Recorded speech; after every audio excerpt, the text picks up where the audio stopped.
Subscribe to our channel, click the show links and enjoy watching the videos.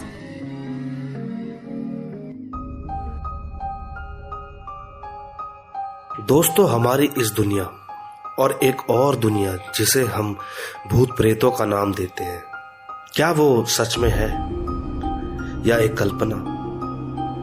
अक्सर हम इन चीजों के बारे में केवल सुनते हैं और सुनने के बाद अपने दिलो दिमाग से निकाल देते हैं। पर जब कभी कहीं ऐसी कोई बात सामने आती है तो हम तुरंत उस वाक्य को याद कर लेते हैं जो हमने सुना होता है। कहते हैं कि जहाँ शक्ति होती है वहाँ भूतों का वास नहीं होता, पर कुछ घटनाएं हमें चौंका देती हैं और सोचने पर मजबूर कर देती हैं। तो आइए ले चलता हूँ मैं आपको ऐसी ही एक अनसुलझी पहेली की तरह। तो बने रहें ऑडियो को पूरा सुनने के लिए मेरे यानी महेश के साथ।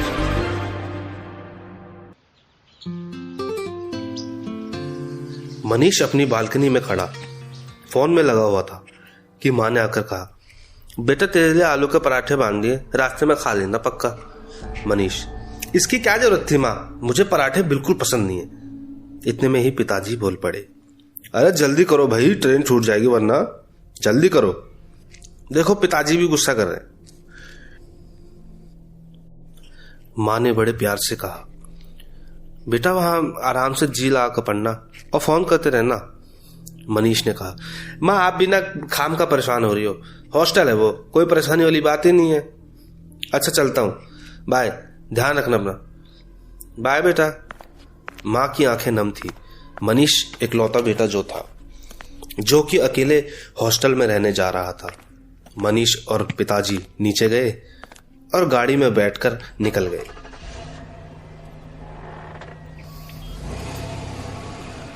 पिताजी मनीष को रेलवे स्टेशन छोड़कर वापस चले गए और मनीष ट्रेन से सीधा कॉलेज। मनीष हॉस्टल में गया। अंदर एक टेबल पर एक आदमी बैठा था। मनीष ने कहा, गुड इवनिंग सर। सर ने कहा, क्या नाम है तुम्हारा? मनीष ने कहा, जी मनीष। उस आदमी ने एक कॉपी निकालकर कहा, लो यहाँ पे साइन कर दो, और चाबी देते हुए कहा, ये लो चाबी, रूम नंबर 17। मनीष चाबी लेकर चुपचाप वहां से चला गया और सीधा अपने कमरे पर जाकर रुका क्योंकि रास्ता आसान था। मनीष ने दरवाजा खोला और अंदर जाकर लाइट जलाई और अपना सारा सामान पूरे कमरे में सजा दिया और जरा थकान होने के कारण आराम करना ही सही समझा। सोते सोते मनीष ने आवाज सुनी। मनीष गहरी नींद में था। लगातार आवाज आने पर उसकी नींद टूटी। मनीष ने उठकर दरवाजा खोला तो सामने वही आदमी खड़ा था जिसने उसे चाबी देते हुए कहा था इस कमरे में आने के लिए। उस आदमी ने कहा, खाने का टाइम हो गया है, जल्दी से आ जाओ, यहाँ खाना टाइम से मिलता है, बाद में मत कहना कि खाना नहीं मिला। मनीष ने कहा, जी सर आता हूं। मनीष इतनी गहरी नींद में था कि वो बस लेटा ही था कि उसे फिर से नींद आ गई और जब उठा तो सोचा थोड़ा पढ़ाई कर लेगा। पढ़ाई करते करते ठीक 2 बजे एक आवाज सुनाई दी।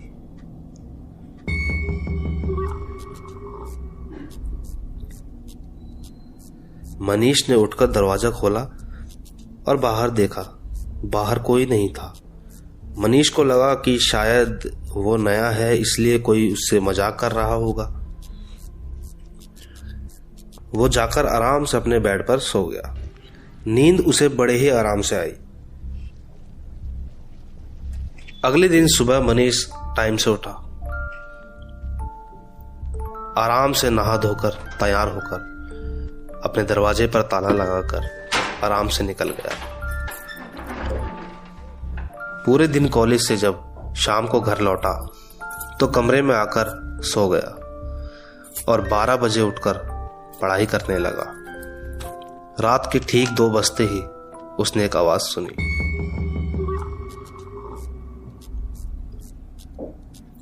मनीष ने उठकर दरवाजा खोला तो इस बार सच में कोई था।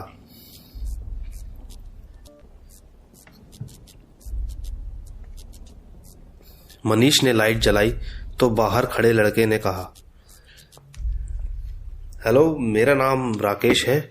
सॉरी रात तुम्हें डिस्टर्ब किया। मैं यहीं बगल वाले कमरे में रहता हूँ और मैं तुम्हारी तरह ही तैयारी कर रहा हूँ।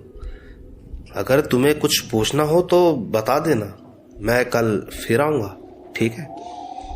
मनीष ने कहा, हाँ, अगर आप थोड़ी भी हेल्प करोगे तो ठीक ही है। इतना कहकर मनीष ने दरवाजा बंद किया और आराम से सो गया। नींद मनीष को बड़े ही आराम से आई।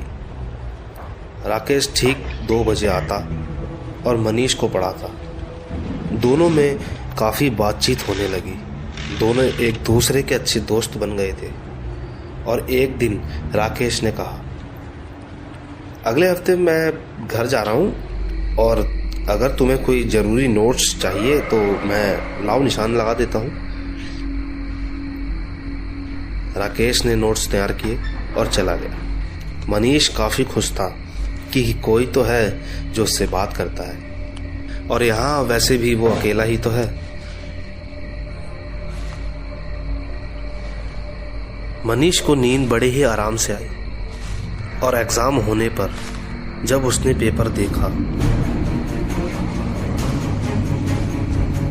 तो वो हैरान रह गया। पेपर में वो ही प्रश्न आए थे जिन पर राकेश ने टिक लगाए थे। मनीष ने जल्दी जल्दी पूरा पेपर कर दिया और घर आकर आराम से लेट गया। तभी अचानक लेटे लेटे उसे ख्याल आया कि क्यों ना राकेश को जाकर थैंक्स कहे। मनीष उठा और सीधा राकेश के कमरे में गया। वहां पहुंचा तो ताला लगा हुआ था। मनीष कमरे की तरफ देख ही रहा था कि उसे एक आवाज पीछे से आई। क्या देख रहे हो भाई? मनीष ने कहा, यहां मेरा दोस्त रहता है। कौन दोस्त? क्या बोल रहे हो? वो जरा हड़बड़ा सा गया। मनीष ने उसे बताया, मेरी हाइट का है और उसके हाथ पर एक निशान बना हुआ है, और हाँ, उसने अपना नाम राकेश बताया था।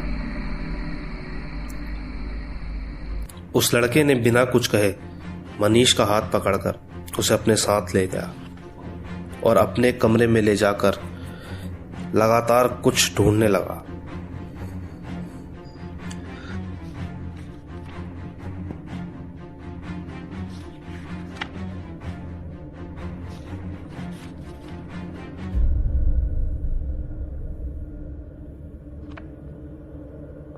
उस लड़के ने किताब में से एक फोटो निकाली और मनीष को दिखाते हुए कहा, यही है? मनीष बोला, हाँ यही तो है, यही है।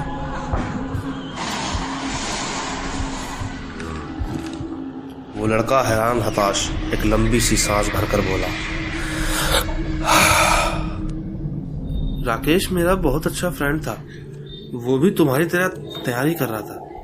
सब कुछ ठीक चल रहा था, फिर वो अजीब सा बिहेव करने लगा। खुद से ही बातें करता था, और फिर एक दिन जब वो एग्जाम देकर अपने कमरे में गया तो वापस ही नहीं निकला। फिर जब वार्डन ने दरवाजा तोड़वाया तो वहां से उसकी लाश मिली। अब मेरी मानो तो जितना जल्दी हो सके तुम यहां से निकल जाओ। मनीष डरते हुए वापस अपने रूम में पहुंचा और सोचने लगा कि ये सब क्या हुआ उसके साथ। इसी उलझन में मनीष ने सच्चाई का पता लगाने के लिए अपने फोन से राकेश को फोन मिलाया तो राकेश का नंबर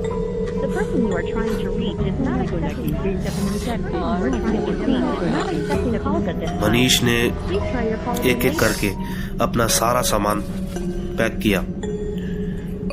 पैक करते करते मनीष ने एक आवाज सुनी।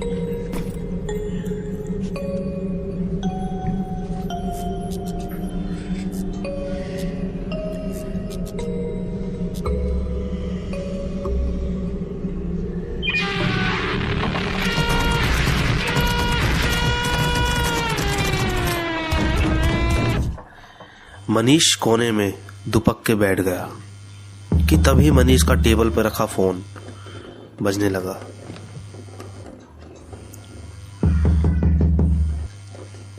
मनीष ने जैसे ही कॉल उठाया तो उसने आवाज सुनी, मनीष, दरवाजा नहीं खोलोगे?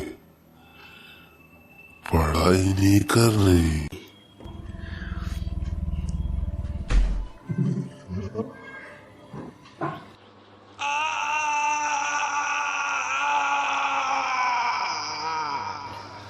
अब कुछ महीनों बाद उस कमरे में मनोज रहता है और ठीक रात को 2 बजे एक आवाज मनोज को सुनाई देती है। मनोज ने दरवाजा खोला तो सामने खड़े लड़के ने कहा, हाय, मेरा नाम मनीष है। मैं यहीं बगल वाले कमरे में रहता हूँ।